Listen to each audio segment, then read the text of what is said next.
in my dream. Hello அனிகுமார், நான் தான் கிருஷ்ணா பேசுகிறேன்.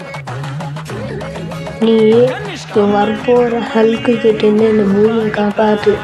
காய்கறிகள், பூவுகள், இலைகி இதெல்லாம் சேகரித்து நீ காப்பாற்றி ஆகணும். அதனால உனக்கு ஒரு வரம் கொடுக்குறேன். அது உன்கிட்ட ஒரு மயில இருக்கும் தலைமுட்கையில். நீ எடுத்து என்ன கேட்டாலும் அது வந்துடும். சரிவா நண்பா? நன்றி.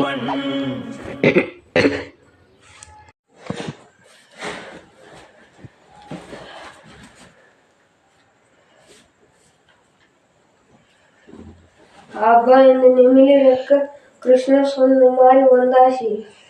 இதை வச்சு இந்த வரப்போர் ஹல்க கிட்டேருந்து இந்த உலகத்தை காப்பாற்றுறது நான் தான்.